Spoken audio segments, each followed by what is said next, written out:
आप सभी का स्वागत है इसराफिल स्टडी में। आज के इस वीडियो में हम लोग गति के तीनों समीकरण का निगमन देखने वाले हैं। तो वीडियो को शुरू से लेकर लास्ट तक देखिए। हम बहुत ही आसानी से इसे निगमन करेंगे जिससे कि आपको हमेशा के लिए याद रहे। तो गति का पहला समीकरण है v बराबर u प्लस ए टी, दूसरा है s बराबर u t plus 1/2 A T square, तीसरा समीकरण है v स्क्वायर बराबर u स्क्वायर प्लस 2as। अब यहाँ पर समझ लीजिए u का मतलब होता है प्रारंभिक वेग। प्रारंभिक वेग को हम u से सूचित करते हैं। v का मतलब होता है अंतिम वेग, a का मतलब होता है त्वरण और t का मतलब होता है समय। तो देखिए हम इसे कैसे निगमन करेंगे। तो पहला समीकरण है v बराबर u प्लस ए टी। तो इसके लिए हम दोस्तों त्वरण का फॉर्मूला प्रयोग करेंगे। त्वरण का फॉर्मूला होता है a बराबर वेग परिवर्तन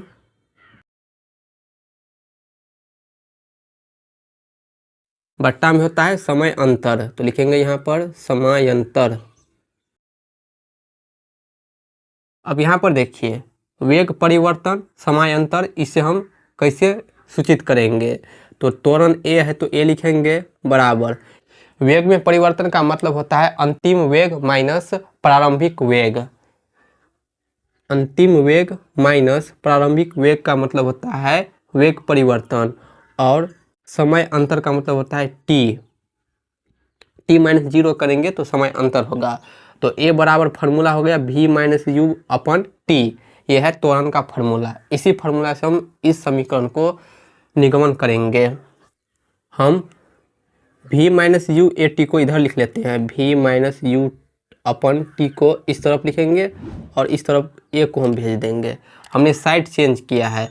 अब यहाँ पर देखिए लिखेंगे v माइनस यू बराबर, ये t भाग में है, बराबर के इस तरफ पक्षांतर करेंगे तो गुना में चला जाएगा। तो ये होगा a into T. v minus you बराबर a इंटू टी। यहाँ से हमें v का मान निकालना है तो लिखेंगे v बराबर माइनस यू बराबर के इस तरफ जाएगा तो प्लस यू होगा, और ये ए टी प्लस में है तो इसे यहाँ पर हम लिखेंगे ए टी प्लस में। तो यहाँ पर देखिए समीकरण आ गया v बराबर u प्लस ए टी। इस प्रकार हम समीकरण 1 को निगमन करेंगे। दूसरा समीकरण है s बराबर यू टी प्लस 1/80 स्क्वायर। तो इसे निगमन करने के लिए हमें दो फार्मूला का आवश्यकता होगा। पहला है औसत वेग।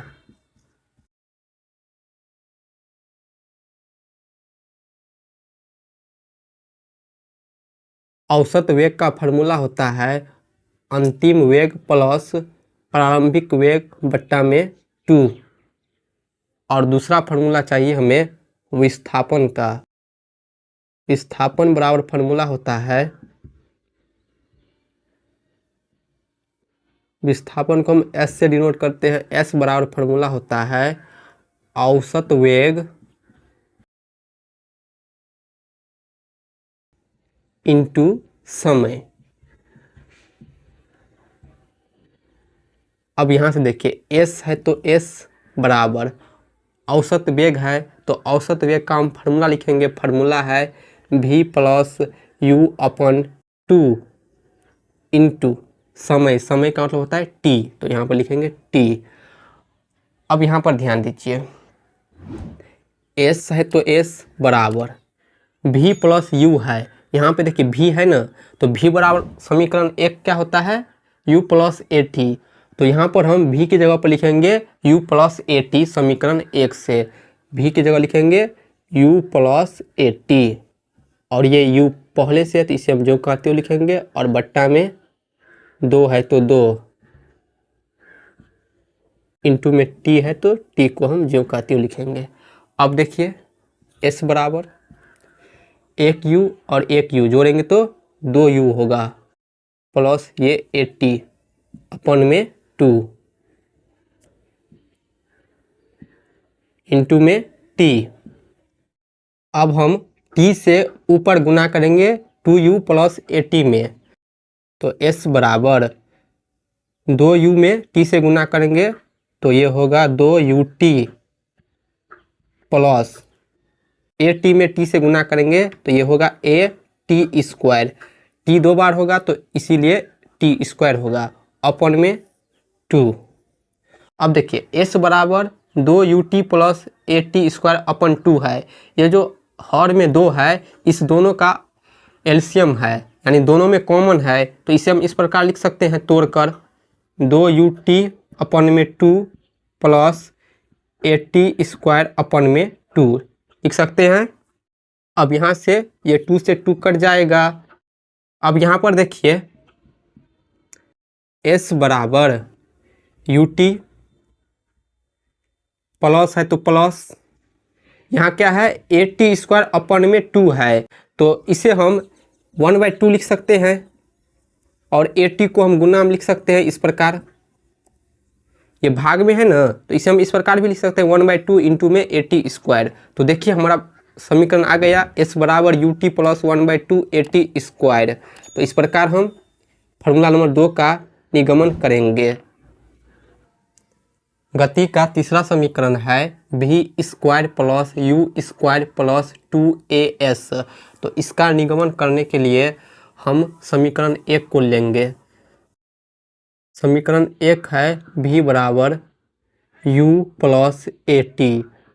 तो यहाँ से हम t का मान निकालेंगे, तो हम क्या करेंगे कि u प्लस AT को इस तरफ लिख लेते हैं और v को इस तरफ लिख लेते हैं। अब यहाँ से AT बराबर होगा v, u प्लस में बराबर के इस तरफ पक्षांतर करेंगे तो माइनस u होगा। तो यहाँ से अब t बराबर होगा v माइनस u, ये a गुना में है बराबर इस तरफ जाएगा तो भाग में चला जाएगा, तो v माइनस u अपन a होगा t बराबर। इससे हम नाम दे देते हैं समीकरण 1। अब यहाँ पर हम गति के दूसरा समीकरण को लेंगे। समीकरण है s बराबर ut प्लस 1/2 AT स्क्वायर। हम इस समीकरण में जहाँ जहाँ t है ना, इसकी जगह पर v माइनस u अपन a को रखेंगे। तो लिख लेते हैं s बराबर u, t की जगह मान रखेंगे v माइनस u अपन में a, फिर प्लस है तो प्लस, 1/2 है तो 1/2, a को बाहर करेंगे, हमें t का मान चाहिए तो t का मान है v माइनस u अपन a, और स्क्वायर लगा है तो इसका होल स्क्वायर कर देंगे। अब यहाँ पर देखिए s बराबर u से v में गुना करेंगे u भी होगा, माइनस u से u में गुना करेंगे u स्क्वायर होगा, अपन में a है तो a, प्लस 1/2 इंटू में a। यहाँ पर देखिए v माइनस u अपन a का होल स्क्वायर है, तो यहाँ पर हम a minus b whole square वाला फार्मूला प्रयोग करेंगे। तो इसके अनुसार फार्मूला होगा v square plus u square minus 2uv बट्टा में a का भी स्क्वायर करेंगे तो a स्क्वायर होगा। अब यहाँ पर देखिए 1/2 इंटू a और बट्टा में है a स्क्वायर। a स्क्वायर का मतलब होता है कि 2a है, तो इस a से स्क्वायर कट जाएगा तो यहाँ पर एक a बाकी होगा। अब देखिए यहाँ पर लिखेंगे s बराबर uv माइनस u स्क्वायर बट्टा में a प्लस 2 से a में गुना करेंगे 2a होगा, लिखेंगे यहाँ पर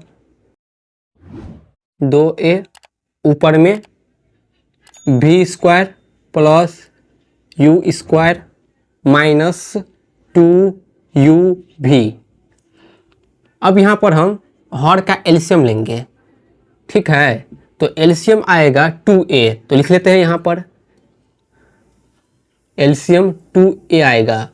2a में हम इस a से भाग देंगे तो a कट जाएगा, बाकी होगा 2 से हम ऊपर गुना करेंगे, 2uv में गुना करेंगे तो 2uv होगा, माइनस u स्क्वायर में भी गुना करेंगे तो 2u स्क्वायर होगा, बीच में प्लस है तो प्लस, 2a से 2a में भाग देंगे पूरा कट जाएगा, 1 होगा, 1 से इन सभी में गुना करेंगे तो v square plus u square minus 2uv होगा, ठीक है।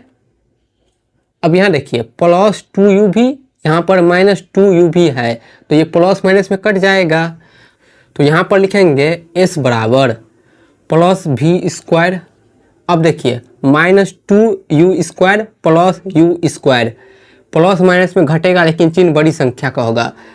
2u² में से एक v² घटाएंगे तो एक v² होगा माइनस में। क्यों? क्योंकि ये बड़ी संख्या है इसीलिए माइनस चिन्ह होगा, और बट्टा में 2a। अब देखिए ये जो 2a है भाग में है, बराबर के इस तरफ s के साथ गुना कर देंगे, तो यहाँ पर ये होगा 2as बराबर v² माइनस u²। यहाँ पर ये जो माइनस u² है इससे बराबर के इस तरफ पक्षांतर करेंगे तो लिखेंगे इसे 2as माइनस u² को बराबर के इस तरफ पक्षांतर करेंगे तो प्लस u² होगा, और बराबर के इस तरफ v²। तो इसे हम लिख सकते हैं v² बराबर u² प्लस 2as। हमें समीकरण 3 में यही दिखाना था, तो देखिए आ गया v² बराबर u² प्लस 2as। तो इस प्रकार हम गति के तीनों समीकरण का निगमन करेंगे। यदि आपको वीडियो पसंद आई हो तो वीडियो को लाइक कर दीजिए और चैनल को सब्सक्राइब कर हमें सपोर्ट कीजिए। Thank you.